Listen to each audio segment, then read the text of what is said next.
Good morning. नमस्कार दोस्तों, मैं मदन सिराव आपके अपने यूट्यूब चैनल जी के मदन सिराव पर हार्दिक अभिनंदन करता हूं।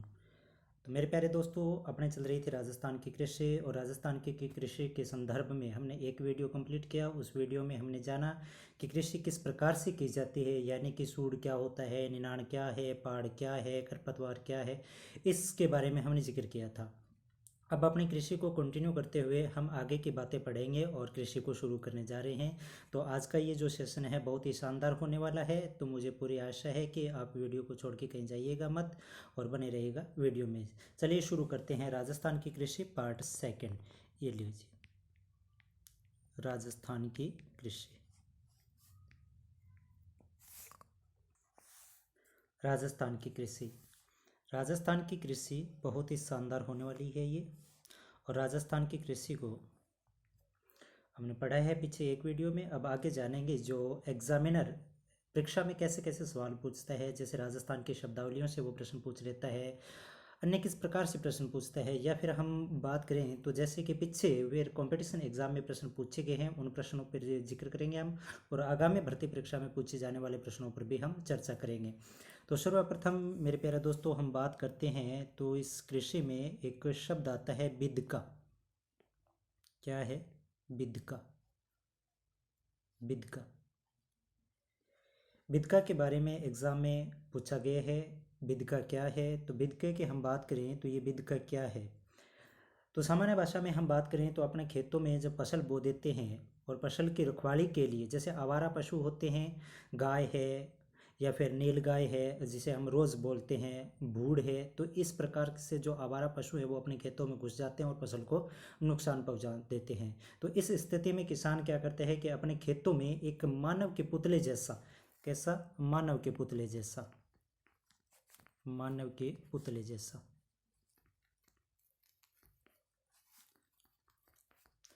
मानव के पुतले जैसा बना देता है। जैसे एक लकड़ी है, एक लकड़ी को वो पैंट शर्ट पहना के और खड़ा कर देता है। जैसे दूर से देखने पे ऐसे लगता है कि मानो कि कोई आदमी खेत में खड़े है। तो इस प्रकार से वो पशु क्या है, उनसे डर जाते हैं और खेत में प्रवेश नहीं करते। जैसे एक झलक दिखाता हूँ मैं आपको इस बिदका की। बिदका, ये रहा बिदका। इस प्रकार से शायद आपने देखा होगा, इस प्रकार से खेतों की रखवाली के लिए एक आदमी सा बना दिया जाता है। ये है मेरे प्यारे बच्चों बिदका, ये है बिदका। इसको खेतों में बना देते हैं और खेतों के में बनाने के बाद में जैसे आवारा पशु इसे देखते हैं तो वो डर जाते हैं कि वास्तव में कोई आदमी खड़े है और खेत में वो प्रवेश नहीं करते हैं। तो इसलिए पशुओं से अपने फसल की क्या हो जाती है, रखवाली हो जाती है। इसके बाद में हम बात करें तो एक शब्द और आता है इसी के साथ, जो बहुत बार एग्जाम में पूछा गया है, बाघ फाटवा। बाघ फाटवा, बाघ फाटवा या बाघ फाटवो। बाघ फाटवो की हम बात करें तो राजस्थान में, अक्सर राजस्थान में क्या लगभग संपूर्ण भारत देश में ही होता है। जो किसान है, जो वो खेती करते हैं, वो किसान सुबह यानी कि खेतों में जब जाते हैं तो वो सुबह 4 बजे से पहले पहले निकल जाते हैं। 4 बजे या 4 बजे से पहले निकल जाते हैं।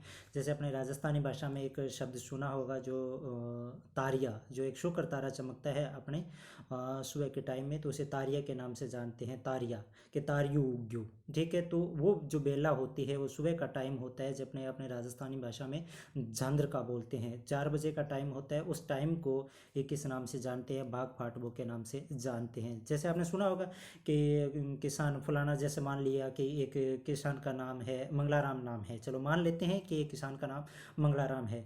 तो अपने राजस्थानी में ऐसे नहीं बोलते हैं कि आज तो मंगलाराम ताऊ है वो 4 बजे खेत गयो, या जे एम भी है तो वो बोलते हैं कि मंगलो ताऊ तो आज बाघ फाटी खेत का निकल गयो। तो इस प्रकार से जो शब्द काम में लिया जाता है ये बाघ फाटी, तो ये बाघ फाटी या बाघ फाट वो वही शब्द है। तो यानी कि सुबह के 4 बजे का जो टाइम होता है वो टाइम किस नाम से जाना जाता है, कृषि की शब्दावली में इसे बाघ फाटवो के नाम से जाना जाता है।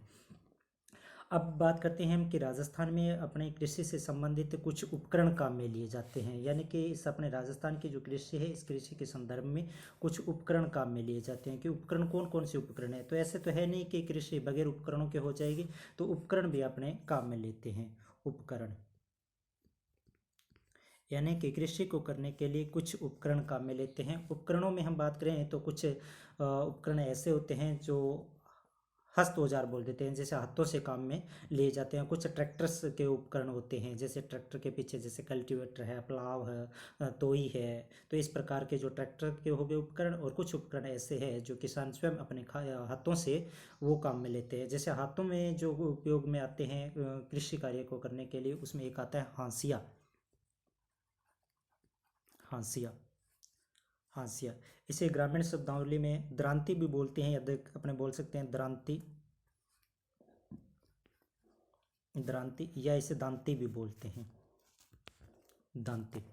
द्रांति या दांती, ये जो द्रांति होती है ये फसल की कटाई के काम में आती है। फसलों की क्या की जाती है, कटाई की जाती है।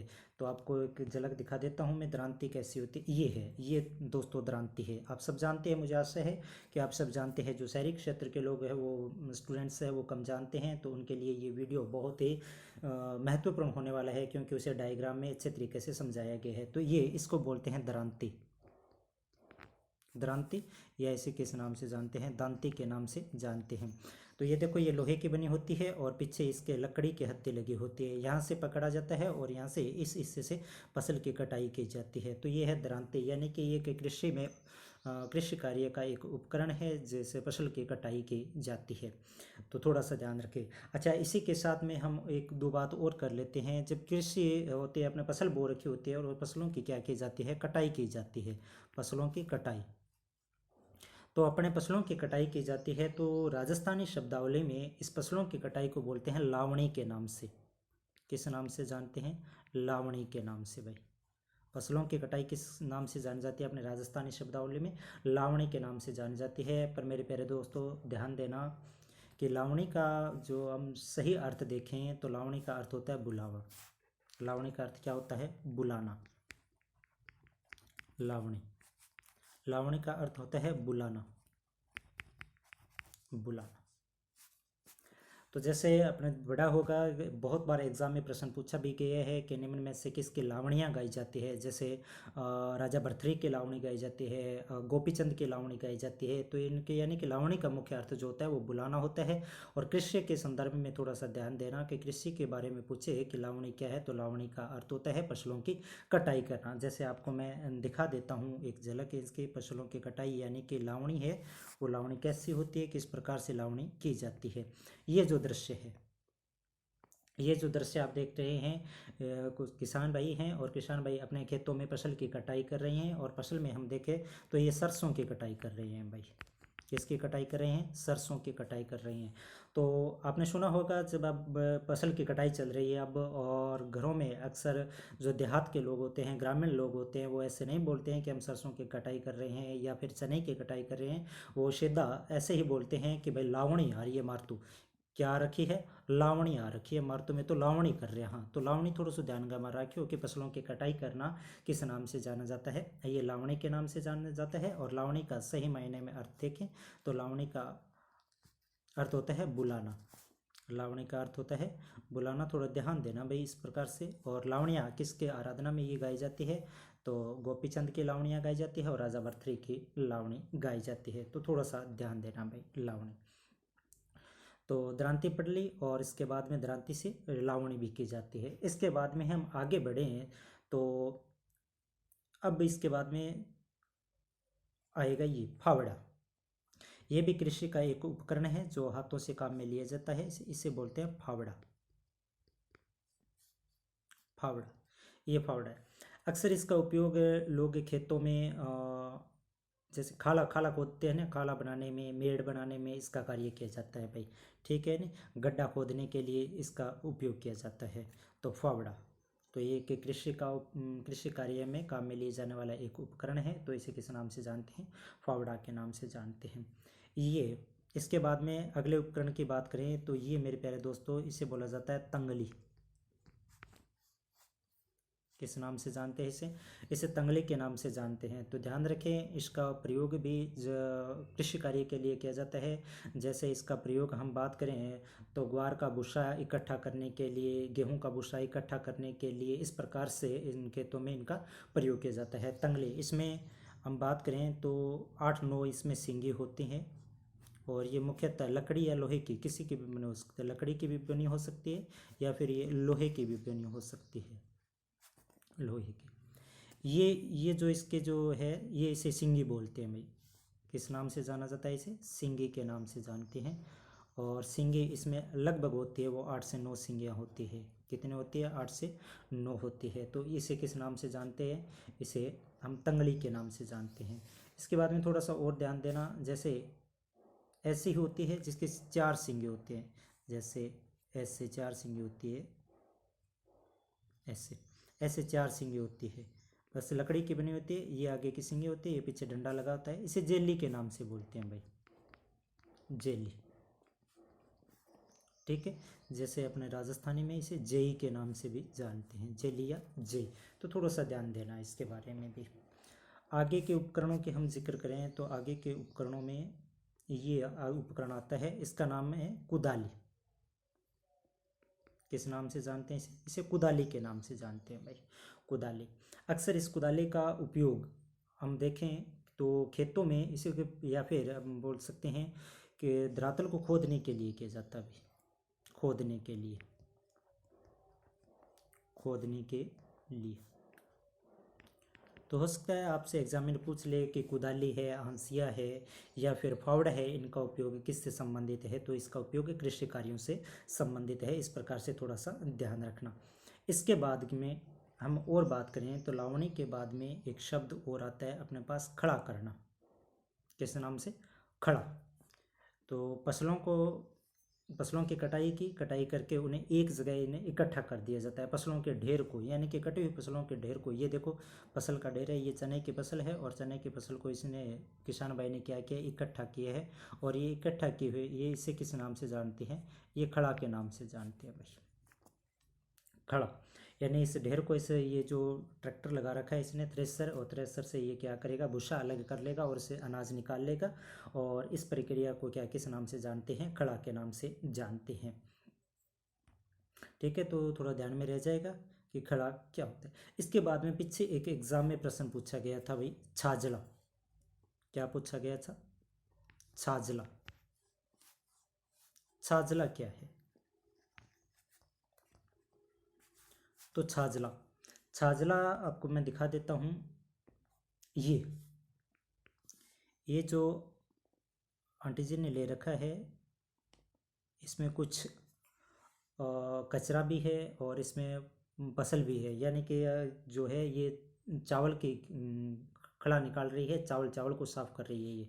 ठीक है, तो इसमें भूसा भी है और फसल भी है, और फसलों में क्या है? इसमें चावल है। तो भूसा और चावल है जो क्या है? इकट्ठा है। तो इन दोनों को इकट्ठा है, ये मिश्रित है, और इन्हें इस छाजले से क्या कर रही है? ये उपन रही है। इसे उपड़ना बोलते हैं, उपड़ना, उपड़ना। ये क्या कर रही है? इसे उपन रही है। तो इससे कचरा अलग हो जाएगा और चावल अलग हो जाएगा। जो ये प्रक्रिया काम में ये जो उपकरण काम में लिया जा रहा है, इसे किस नाम से जानते हैं? इसे छाजला के नाम से जानते हैं, छाजला, छाजला। तो थोड़ा सा ध्यान में रख लेना कि छाजला क्या है। अब इसके बाद में, ये तो अपने राजस्थान में कृषि से संबंधित जो उपकरण वगैरह काम में लिए जाते थे वो पढ़े हैं। और अब मूल रूप से हम क्या करने जा रहे हैं? कृषि को शुरू करने जा रहे हैं। कृषि में हम बात करें तो मेरे प्यारे दोस्तों, कृषि के जो प्रकार हैं वो कृषि के 3 प्रकार हैं। पर 3 प्रकार किस आधार पर है? तो कृषि के प्रकार यानी कि ऋतु के आधार पर हम बात करें। किसके आधार पर? ऋतु के आधार पर, ऋतु के आधार पर। ऋतु के आधार पर बात करें तो राजस्थान में 3 प्रकार की कृषि की जाती है। ऋतु के आधार पर राजस्थान में कितनी प्रकार की कृषि की जाती है? ऋतु के आधार पर राजस्थान में 3 प्रकार की कृषि की जाती है। और उस कृषि में एक प्रकार जो अपना रहता है वो है खरीफ की फसल, खरीफ की फसल। 2 नंबर की हम बात करें तो वो रहता है रबी की फसल,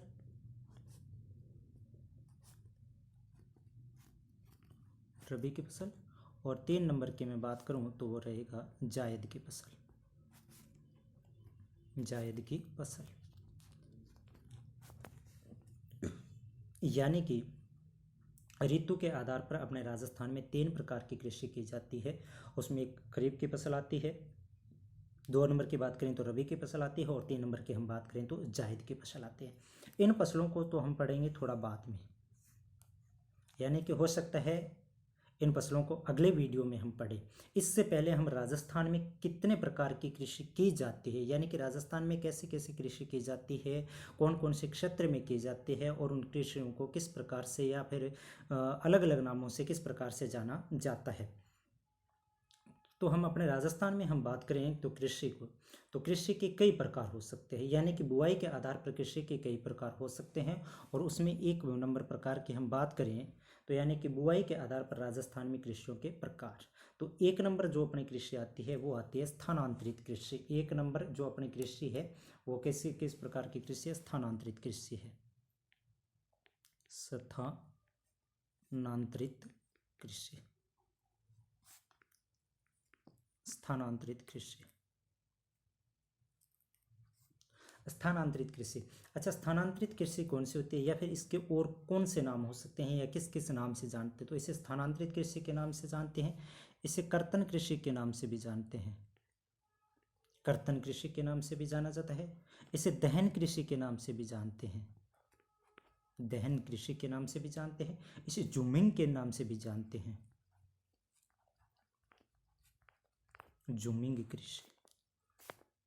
ठीक है, तो इसे किस नाम से जानते हैं, जूमिंग के नाम से भी जानते हैं। अच्छा, तो स्थानांतरित कृषि, कृत्रिम कृषि, दहन कृषि या जूमिंग कृषि, ये कौन सी कृषि होती है? तो मूल रूप से ये कृषि एक स्थान से दूसरे स्थान पर की जाती है। जैसे किसी पहाड़ी इलाका है, वहाँ पेड़ पौधों को या वनों को काट दिया जाता है, पेड़ पौधों को जलाकर और भूमि को साफ कर लिया जाता है, और उस भूमि में जो कृषि की जाती है 5 साल 10 साल के लिए जो कृषि की जाती है, वो कृषि किस प्रकार से जानी जाती है, वो स्थानांतरित कृषि के नाम से जानी जाती है।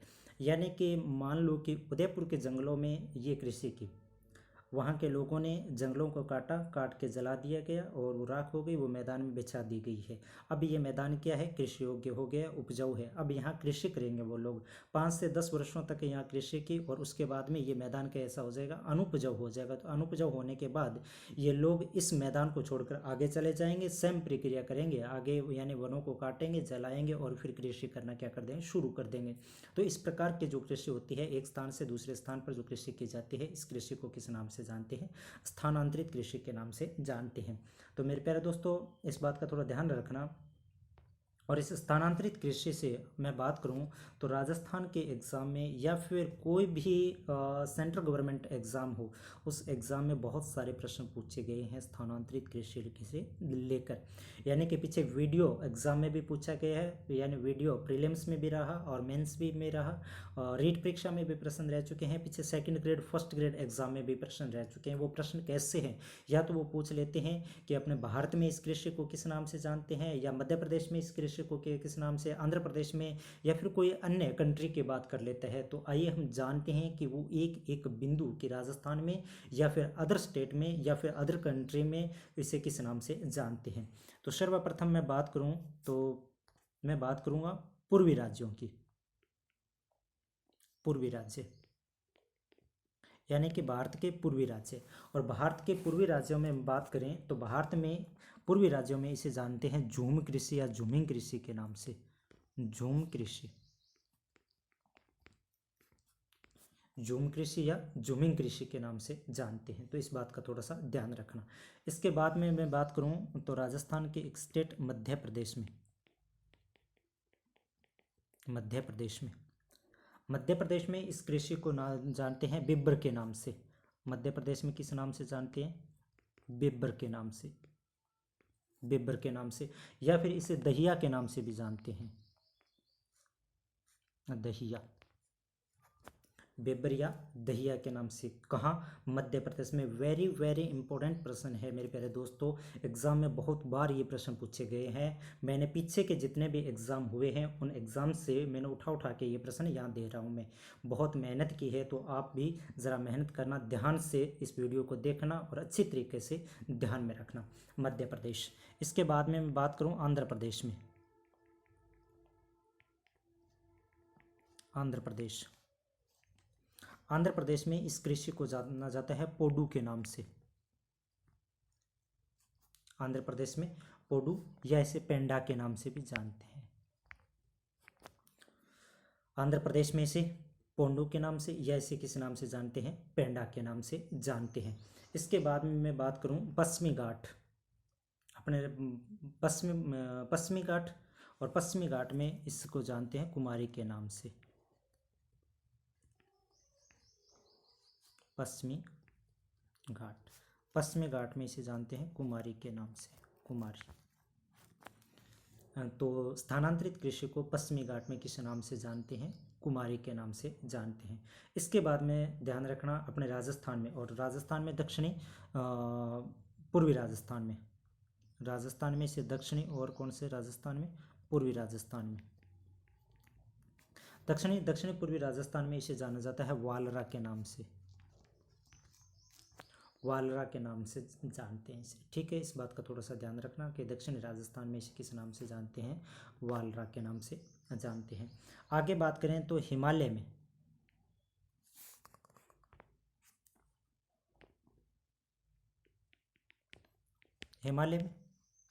हिमालय का जो क्षेत्र है, हिमालय क्षेत्र, और इस हिमालय क्षेत्र में इसे खिल के नाम से जानते हैं, यानी कि हिमालय क्षेत्र में की गई स्थानांतरित कृषि किस नाम से जानते हैं, खिल के नाम से जानते हैं इसे।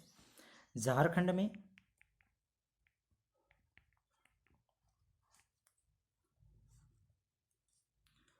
झारखंड में इस कृषि को जानते हैं कुरुआ के नाम से। झारखंड में इस कृषि को किस नाम से जानते हैं, कुरुआ के नाम से जानते हैं। इसके बाद में हम जिक्र करें मणिपुर का, मणिपुर में इस कृषि को पामलू के नाम से जानते हैं भाई। मणिपुर में इस कृषि को किस नाम से जानते हैं, पामलू के नाम से जानते हैं। तो इस प्रकार से ये अपने राजस्थान में कृषि को। अच्छा, एक प्रश्न और पूछा गया है अभी इसका, सॉरी, छत्तीसगढ़ का, जो अभी ये वीडियो एग्जाम में आया था। ठीक है, छत्तीसगढ़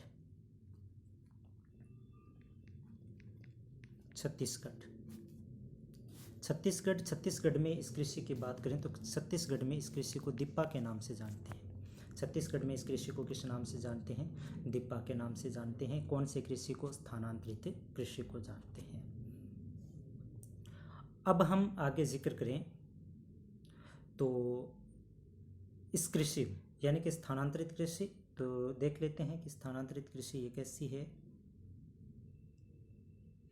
कैसी होती है स्थानांतरित कृषि, किस प्रकार से की जाती है स्थानांतरित कृषि।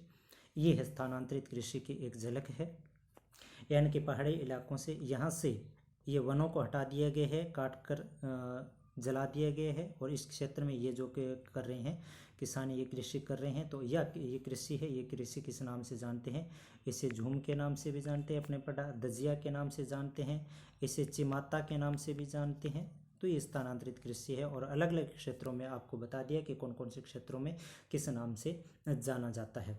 इसके बाद में वियतनाम, यानी कि अलग कंट्री, वियतनाम में से रे के नाम से जानते हैं, रे। ये तो कौन सी कृषि हो गई अपने पास, स्थानांतरित कृषि हो गई। अब हम अगली कृषि की बात करें तो अगली कृषि आती है शुष्क कृषि। कौन सी कृषि, शुष्क कृषि। शुष्क कृषि कौन सी होती है, शुष्क कृषि वो कृषि होती है जो कम वर्षा में उत्पादित की जा सके, कम वर्षा में सिंचाई की ज़्यादा आवश्यकता न हो। ठीक है, तो वो कृषि किस नाम से जानी जाती है, शुष्क कृषि के नाम से जानी जाती है। और शुष्क कृषि में मैं आपको एक दृश्य दिखाऊं शुष्क कृषि का, तो किस प्रकार से होती है शुष्क कृषि। ये अपने शुष्क कृषि है, और शुष्क कृषि में ये जो फसलें हैं, ये देखो रेत के टिल्ले हैं, बड़े बड़े रेत के टिल्ले हैं, और इस रेत के टिल्लों पर ये बो रखी है। और ये जो फसल है ये मोठ की फसल है। तो मोठ आप सब जानते हैं, मोठ की फसल है वो बहुत ही कम वर्षा में उत्पादित की जा सकती है, इसे ज़्यादा पानी की आवश्यकता नहीं होती है। तो ये अपने देखें तो ये कौन सी कृषि हो गई, शुष्क कृषि हो गई। इसके बाद में हम जिक्र करें तो आगे चलते हैं, और अगली कृषि की हम बात करें तो अगली कृषि अपनी रहेगी ये कृषि।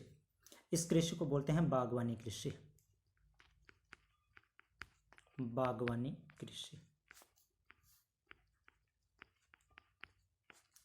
बागवानी कृषि, अच्छा, बागवानी की कृषि ये आपको दिखाई दे रही होगी, ये फल लगे हैं, ये देखो फल लगे हैं, बहुत ही शानदार फल लगे हैं, ये है बागवानी कृषि। तो अगला जो टाइप्स है अपने राजस्थान में किस प्रकार की कृषि की जाती है, तो ये बागवानी कृषि भी अपने राजस्थान में की जाती है। आगे हम बढ़ें तो अगले कृषि की हम बात करें तो अगली कृषि ये है भाई रोपण कृषि। कौन सी कृषि? रोपण कृषि। रोपण कृषि, तो रोपण कृषि यानी कि ऐसी फसलें जिन्हें रोपा जाता है, जैसे ये देखिए आंटी जी ने ये चावल चावल चावल की फसल है। चावल की पहले पौध तैयार की जाती है और पौध तैयार करने के बाद में ये मैदान को पानी से भरते हैं और भरने के बाद में इसे क्या कर रहे हैं, रोप रहे हैं। ये देखो ये इनकी रुपाई कर रहे हैं। तो इस प्रकार की कृषि किस नाम से जानी जाती है? रोपण कृषि के नाम से। जैसे चावल है, कहवा है, चाय है, तो ये जो फसलें रहेगी ये कौन सी कृषि के अंतर्गत रखी जाएगी? नहीं, रोपण कृषि के अंतर्गत रखी जाएगी। ठीक है, इसके बाद में हम बात करें तो अगली कृषि की बात करें तो अगली कृषि आती है अपने पट्टीदार कृषि। ये देखो ये जो कृषि है कौन सी है? पट्टीदार कृषि। पट्टीदार कृषि। अच्छा, पट्टीदार कृषि की बात करें तो पट्टीदार कृषि कौन सी होती है? तो पट्टीदार कृषि की बात करें तो ढालू भूमि में, यानी ढलान वाली भूमि। कौन सी भूमि? ढालू भूमि।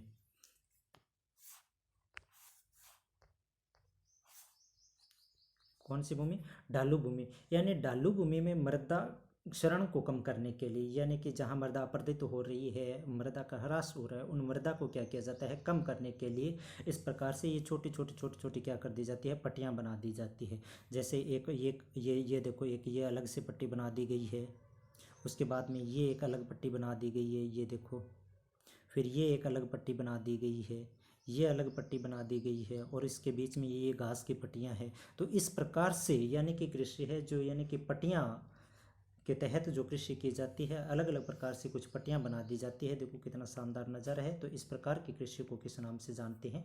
पट्टीदार कृषि के नाम से जानते हैं। तो आशा करता हूँ ध्यान रहेगा पट्टीदार कृषि कैसी होती है या किस प्रकार से पट्टीदार कृषि की जाती है। अगली कृषि की बात करें तो अगली कृषि है अपने समोच्च कृषि। ये लैब असिस्टेंट भर्ती परीक्षा जो ज्योग्राफी होम साइंस वाला जो पोर्शन था उसमें एक वैकेंसी निकली थी, शायद ये 2022 उसमें पूछा गया था। तो ये कौन सी कृषि है? समोच्च कृषि। समोच्च कृषि। समोच्च कृषि। अच्छा, समोच्च कृषि कौन सी होती है? तो समोच्च कृषि की बात करें तो ये ढालू भाग में की जाती है, यानी कि ढलान वाले भाग में की जाती है, पर्वतों पर ये कृषि की जाती है, और ये ढलान की विपरीत दिशा में की जाती है। इस बात का ध्यान रखिए भाई, यानी कि ये कृषि ढाल के विपरीत दिशा में की जाती है, ढाल के विपरीत दिशा में, ढाल के विपरीत दिशा में। विपरीत दिशा देखो, इस जो पर्वत है इसकी ढाल इस प्रकार से है, ढाल इधर की हो रहा है, जबकि इसने कृषि की कर रखी है। कृषि किस प्रकार से कर रखी है? इस प्रकार से कर रखी है। अगर यानी कि मानो कि वर्षा होगी, ठीक है, वर्षा होगी, वर्षा का जल पर्वत पे आएगा, पहाड़ों पे आएगा, और पहाड़ों से वर्षा का जल इस प्रकार से ढलान की ओर आएगा। तो अगर ये कृषि इस प्रकार से की जाती, अगर ये कृषि इस प्रकार से की जाती तो यानी कि इसकी फसल को नुकसान पहुंचने का डर था, नुकसान हो सकता था। अब इस प्रकार से बुआई की है, इनकी अलग अलग पट्टियां बनाई है, तो अब इसका क्या होगा? नुकसान नहीं होगा, फसल को नुकसान क्यों नहीं होगा?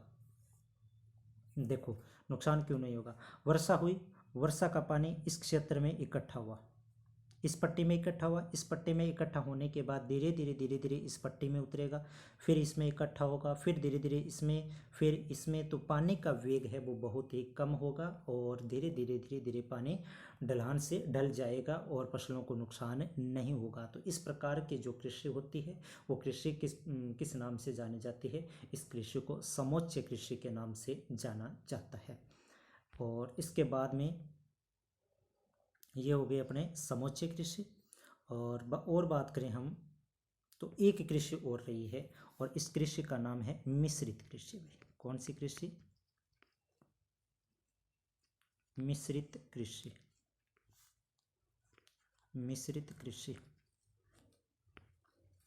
मिश्रित कृषि। अच्छा, मिश्रित कृषि कौन सी होती है? मिश्रित कृषि की हम बात करें तो मिश्रित कृषि वो कृषि होती है जो फसल के साथ साथ पशुपालन भी किया जाता हो। फसल के साथ साथ पशुपालन भी किया जाता हो, पशुपालन।